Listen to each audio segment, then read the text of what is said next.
المعالي والسعادة، حضورنا الكريم، بما أن المعهد الدولي للمراجعين الداخليين يعد المرجع الأول للمراجعين الداخليين حول العالم، ولأنه مصدر المعلومات والإرشادات المهنية، يسعدنا أن نترككم الآن مع عرض تقديمي عن وضع مهنة المراجعة الداخلية يقدمه السيد آنتوني رئيس المعهد الدولي للمراجعين الداخليين.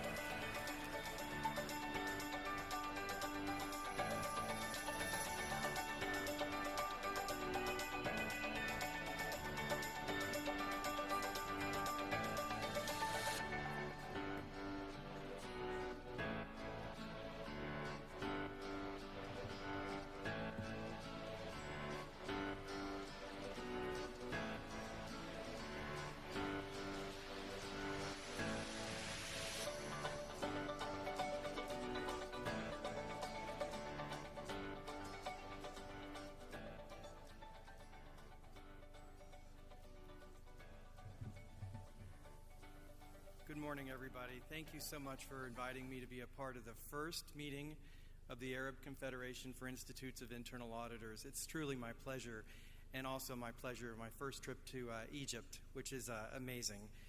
So I'd like to spend the day and time this morning talking to you about what we call the state of the internal audit profession. So if you'll bear with me, I'm going to move through a lot of topics very quickly. And I'm not quite able to see my slide deck, so if I deviate a bit, please know these slides will be available, and there's probably a lot of information on here that I won't cover. But I wanted to start off by just going through what we call our outlook for 2024, and that's just rising above all the topics and understanding what issues we think are most important for internal auditors during the year. And then I'll move into a discussion of what we think the top global risks are, both from our own research as well as that of other organizations, including the World Economic Forum, and then end with what we call Creating Our Future, which is a discussion about our Vision 2035 project and understanding how our profession is beginning to develop into something new and exciting, and what our role is in that, and how we can participate in the creation of our own future. A very ambitious project. So I'll start off by just talking a little bit about what we think will happen in 2024, and perhaps some of this is what we might call common sense. But we really believe AI is becoming more and more important and essential to what internal auditors are doing every day. And it's internal auditors using AI as a tool, and also internal auditors understanding it as a topic, or understanding how organizations are using it and maximizing it, while also understanding the risks. We also think hiring and retaining talent will become a big issue, and it's not just one affecting our profession. It's one affecting every single profession that's probably related to internal audit, including external audit, including all the different facets of IT and the severe shortage of AI talent. So we will talk a little bit about that and where that risk lays. And then the increased use of third-party providers to offset that talent shortage, and how our internal audit teams are going to be formed as we move into the future. So teamwork and collaboration and the ability to form a team is going to become more and more important to the profession. That's really tapping into the emotional intelligence of our profession and understanding how to work well with other professions. So let me get started. Like I said, I'm going to move perhaps a little bit quickly. So for what actions will we take in the profession, or what actions will we be thinking about, is to prepare for the adoption of the new global internal audit standards. I hope everybody in the room has heard of our new global internal audit standards. I won't spend a whole lot of time on that today because you've probably got enough through our communications and social media, but I will have a couple of slides I wanted to draw your attention to. The actions that we should also take is our own initiatives to upskill in artificial intelligence. It's such a rapidly developing field that almost hands-on experience is the only way to truly gain the experience we're going to need to be successful as a profession. And we hope that IIA will be able to support that in the face of such rapidly changing technology. And also an action is to strengthen our training and awareness to combat cyber attacks, which I'll mention later has become more and more important as we see AI being used to perpetrate cyber attacks, making it even more difficult. And now we're seeing AI being used on the opposite side to prevent cyber attacks. So now we've got artificial intelligence on both sides of the equation, making it more and more important for us as internal auditors to help management and boards understand how that's occurring. And it's occurring quickly. Proactively broach emerging technologies and risks with our boards of directors and audit committees, more important than ever before in the past. And we are very accustomed to talking about risks as a profession, but I think also making boards and audit committees aware of opportunity should become a part of what we do as a profession. It positions us entirely differently if we can talk to boards about the opportunities for revenue enhancement, for example, using artificial intelligence. And then lastly, to create a portfolio of policies and procedures and best practices for the responsible use of artificial intelligence. Easier said than done, but sometimes, as one of my colleagues always says, sometimes asking the right questions is all an internal auditor needs to do to get a company thinking about the things that need to happen, and I think AI is one of those examples. So let me move into some formal analysis of risk. IIA produces what we call our Global Risk and Focus Report. It's actually new. It's the first time that we've actually put together a global view of risk. In the past, we did it by countries or by regions, and then kind of analyzed the reports to see how they matched up. This time we did it in one consolidated form, which gave us a very unique way of looking at it, meaning everybody was answering the same questions and seeing the same questions and understanding how to respond to them. So some of the things that we saw, and this is specific to the Middle East and North Africa. So what we saw was cybersecurity right now is the #1 risk that organizations face. And then when we asked organizations in 3 years what we thought or they thought would be the most important, and by the way, this report was concluded at the end of last year. So when we asked what they would think in 3 years' time, cybersecurity remains the most prevalent risk, the things our chief audit executives and boards are most worried about, which is good that the threat is understood, but we do have 20 some odd years of this being at the top of our list. And then we looked at business continuity as a current risk. And business continuity is being driven by a range of issues. The pandemic started it with tremendous disruptions in supply chains, but we also now see issues in business continuity around even the economy, inflation, what it's doing to organizations that are here today and gone tomorrow. But business continuity is tremendously important, and also we have to think about the disruption to third parties that's created through cyber risk as well. And then third on the list as it relates to current risks is human capital. It's trying to figure out how we get so much work done, how we hire internal auditors and augment internal audit teams with the right talent, from IT across a broad spectrum, including working with organizations and professions that we've always worked with, like fraud examiners and IT experts, IT auditors. And you'll see a slide coming forward where we've really deepened our relationship with organizations representing those professions. And then if you look at 3 years from now, you can see that digital disruption, which is largely interpreted as artificial intelligence right now, is how we saw most members interpreting that. We didn't want to put AI out there specifically, but when this survey came out in July of last year, we only had 9 months of ChatGPT being on the market, and already we're seeing it become one of the top risks in 3 years, which is very appropriate and we're glad to see. And then regulatory change popped up as #3 as we look at risks in the future, 3 years into the future, and that is also closely correlated with the advent of new legislation and regulations around the world on the topic of AI. Some of you may have read about recently the European Commission being one of the first global regulatory agencies or governments to actually put in place rules around AI, and that's good. I hope that other countries will do the same, but it will impact what internal auditors do, and it will impact IIA's role in making sure our profession is well represented in any laws and regulations around AI and any other topic that may be out there.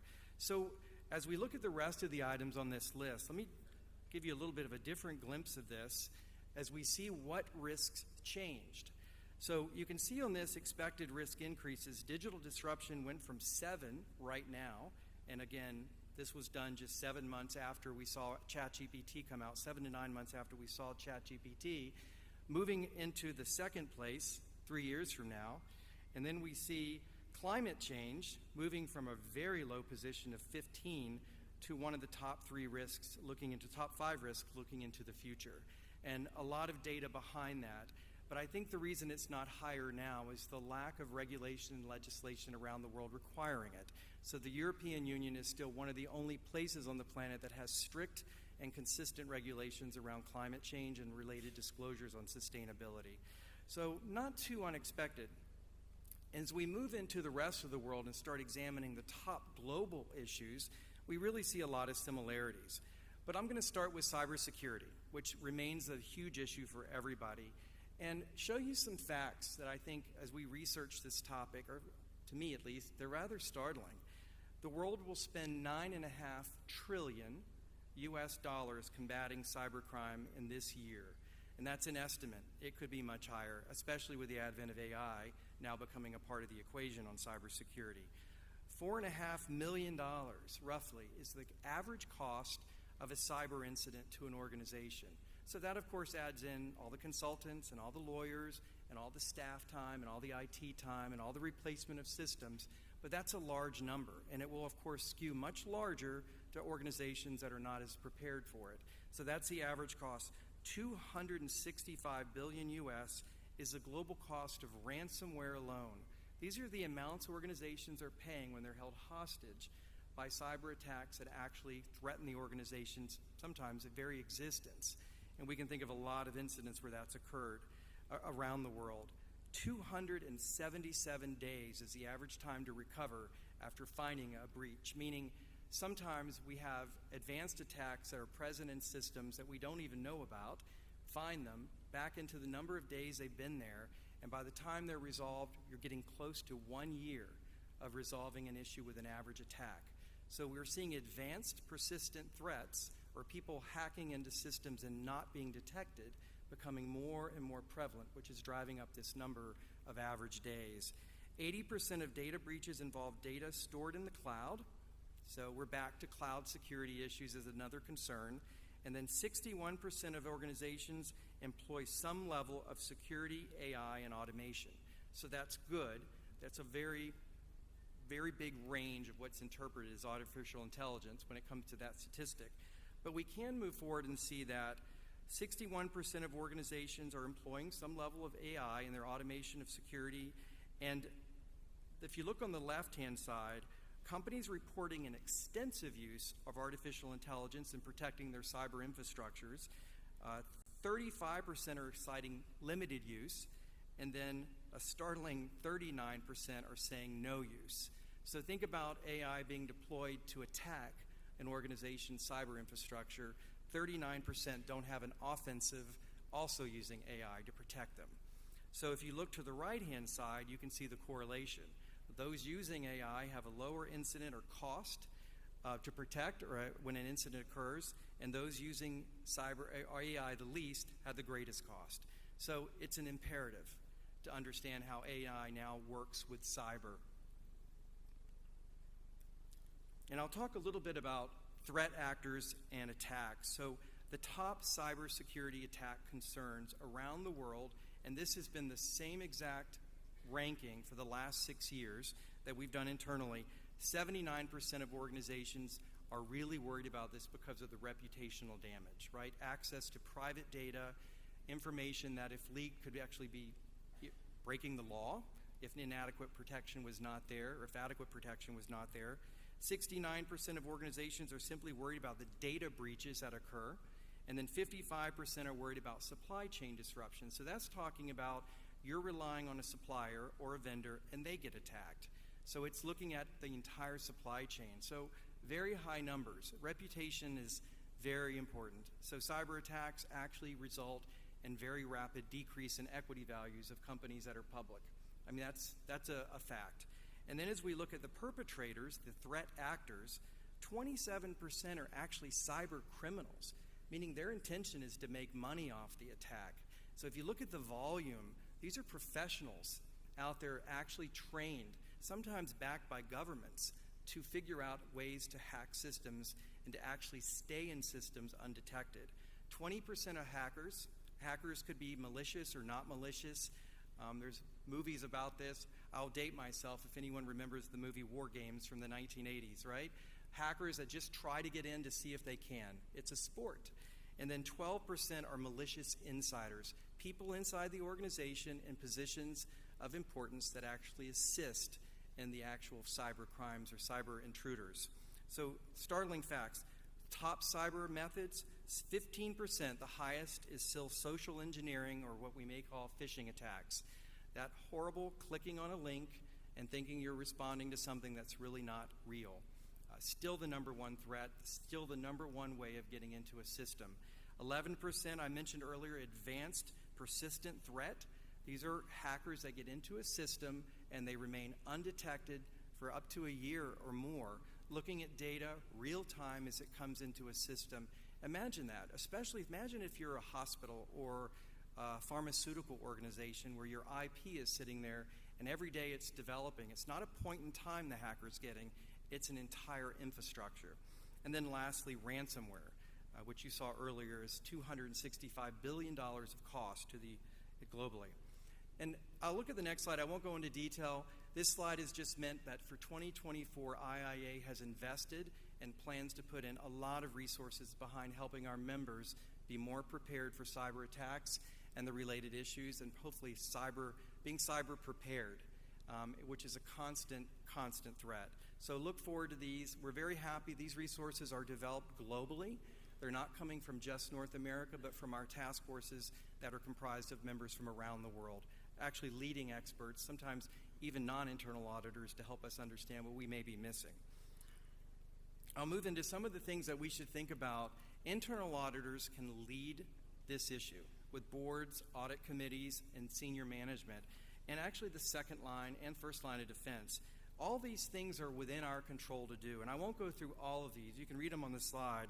But the first one, just assessing the level of awareness that there is with boards of directors and audit committees on how significant the risk of cyber is probably one of the most important things that we can do. And in our research in the past, we have noted that internal auditors perceive the risk of cyber, as you saw in earlier slides, much higher than the average member of a board of directors, which is concerning. It might indicate that they're not aware of how severe the risk might be. So very important, and all the other things on here that we can do hopefully are common sense that we can talk about, but of course being educated and aware is the most important to discharge any of these responsibilities. I'm going to move now into ESG, environmental, social, governance issues. Sustainability is probably the most important piece of this. And I don't need to go through the list of global disasters that have occurred in recent years. This slide is kind of looking at it being global, everywhere. And as we look at the risk landscape surrounding that, we know from the World Economic Forum that this risk is becoming so real that it's impacting business. So the World Economic Forum, based in Switzerland, looks at the risks facing the business community of the world. And if you look at this slide, what I find most interesting is look at the light blue. There is none. It's light blue is economic risk. So despite the fact that we're heading into, who knows, a depression, a recession, or maybe nothing at all, they don't perceive the economic risks to be very high. But look where extreme weather risks falls. And this isn't just an exercise in saying we're really worried about global warming and we should be more conscious of the environment. This is the impact they perceive on business because of what it does to business and the risk it creates. 53% is falling in the technology sector, 46% in political, and the list goes on and on. Issues for us to be thinking about as a profession.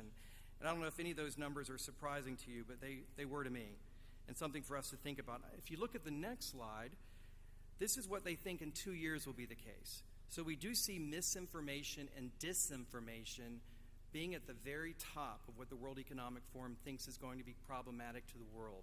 So misinformation, right, is information that's just wrong. Disinformation is a little bit more malicious. It's information that's purposely put out that's wrong. So a little bit of a nuance there. Disinformation is rather scary. Misinformation is as well, but disinformation is what we hear about all the time.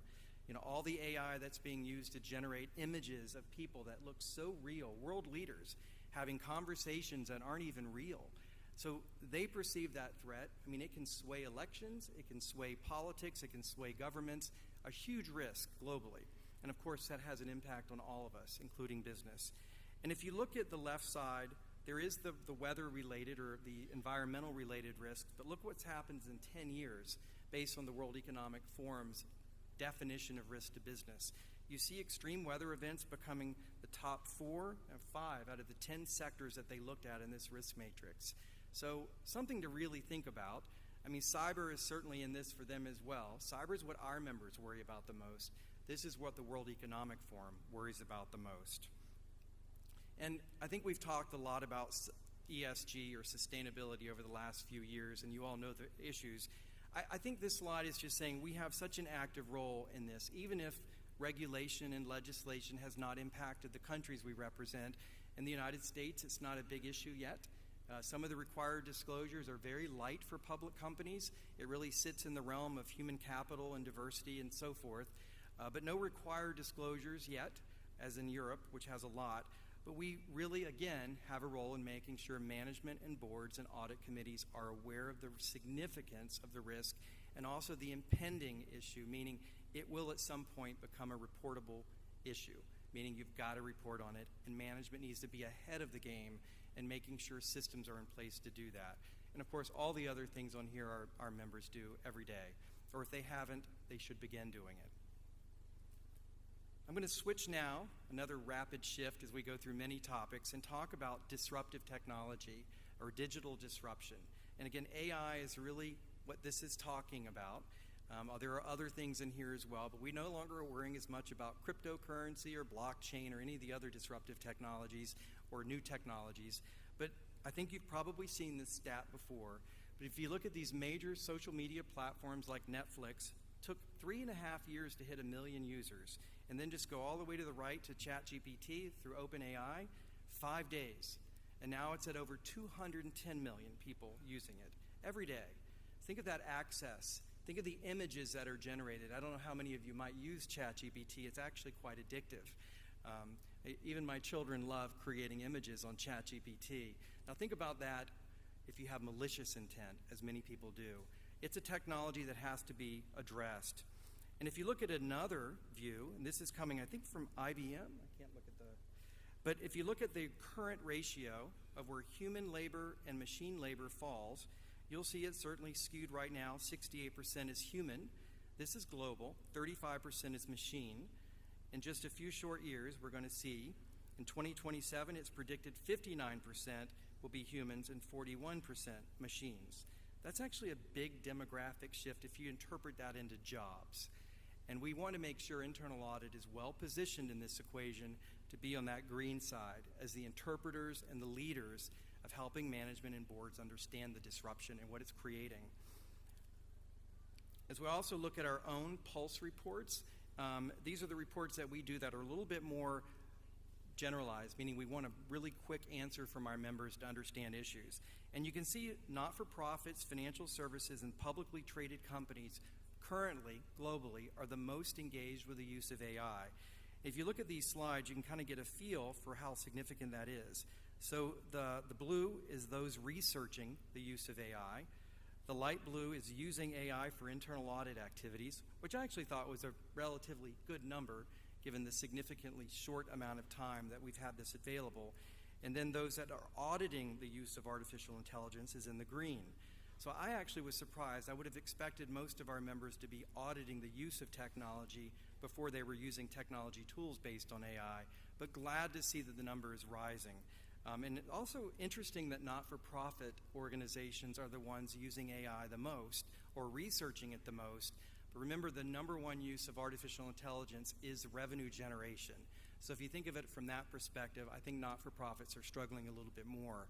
And of course, cost reduction would be important as well. Financial services, I'm not surprised by at all because the use of AI and understanding trends and analyzing individual data is hugely important.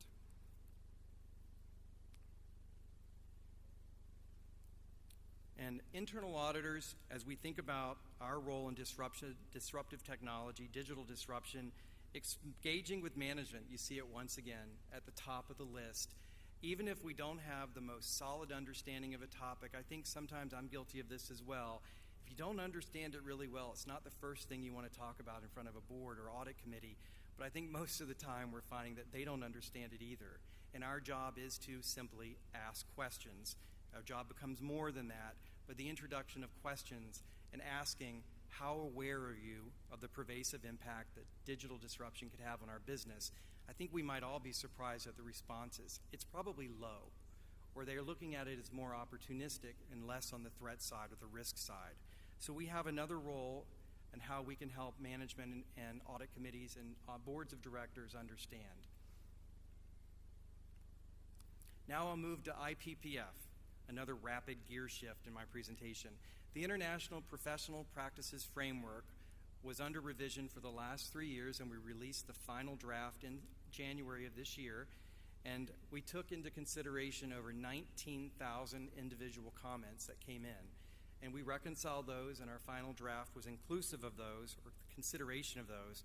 And one thing I wanted to point out is we're not done, and that's important to remember, because now we're moving into a phase where we call it topical requirements. And for those that are familiar with our current framework, well, the future framework, but the new standards, this becomes effective in January of 2025. Get an idea of the 5 domains: purpose, ethics and professionalism, governing internal audit, managing internal audit, and performing internal audit services. If you look on the performing side, on the light blue, these are our new topical requirements. So what we're doing is we're trying to raise the consistency of practice on certain topics around the world. So when you pick up an audit report from Egypt on cybersecurity, and I mean assurance level when I say audit report, versus one in the US, there should be a similar thought process behind how it was produced, so that we can have general reliance by governance that these reports have a level of consistency. So our topical requirements are really looking at how do we raise the bar to ensure the conformity. We're not trying to be prescriptive. So cybersecurity will be our first one out the gate soon. And think of a document that's more 5 pages in length, not one that's 50 or 100 pages in length. And it would be things like pick a framework. And then once you've picked a framework, inform your board. So if you pick NIST as the National Institute of Standards and Technology as your framework, make sure your board is aware and agrees with that. So topical requirements is next on our list of important things for our standards. And as a quick refresher, I won't linger too much on this. As a quick reminder, we have 5 new domains and then 15 principles underlying those domains. And they're listed here. I hope that you've seen this so many times, you've got it memorized, and I didn't need this slide. But we have we have 11 months before this goes into effect, so plenty of time to understand it. And we've added a lot to the standards. We've added a lot because we believe the profession has evolved enough to require this and need this. And by the way, this was what our members asked us to do as we analyzed the need to update the standards in 2019.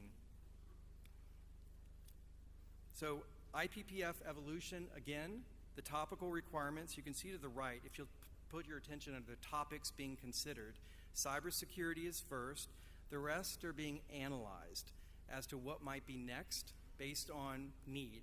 And currently, probably all of these are falling in the realm of what we're hearing from our members that they would like to see from IIA. So if you can imagine, I think the assessing the information technology governance, from what I've been hearing recently, seems to be the one that we're hearing that has the highest need. So I think that would be very helpful. So that'll be coming out soon. Look for those in 2025.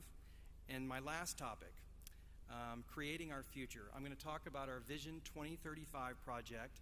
This project, again, what we're trying to do, I know, is somewhat future-oriented, somewhat, I would almost want to say it's not possible to predict the future anymore, if it ever was. But looking 11 years into the future, based on everything we know now, is a daunting task in and of itself. But understanding the trends affecting the profession in a period of such rapid change is our objective here, and creating a future.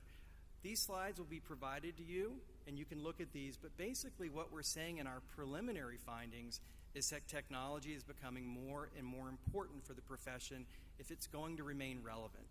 And it's not only that it's important, it's also changing the perception of internal audit to the communities that we serve, particularly the impression we leave on stakeholders. When we surveyed stakeholders in our preliminary findings and asked them, what do internal auditors need to do, technology and helping understand the landscape of technology came to the top of the list. And other exciting things like moving from hindsight to foresight orientation, all things that we suspected were the case, but now we have data to support the change that we need. And this Vision 2035 is not about the IIA, it's about our profession. It's about the perceptions our members have, our non-members who are internal auditors, those that might become internal auditors, and certainly stakeholders, and I'm probably missing a few. So 2035 is going to be released in final form in July of this year at our international conference in Washington.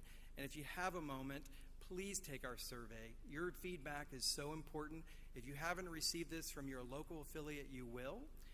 So please, by all means, give us your feedback. There are a lot of questions in there, but we hope it won't take too long to complete.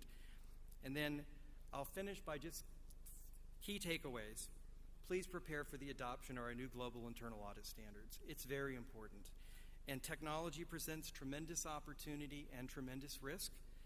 Proactively broach emerging technologies with risks with the board of directors. I'll add audit committees and management.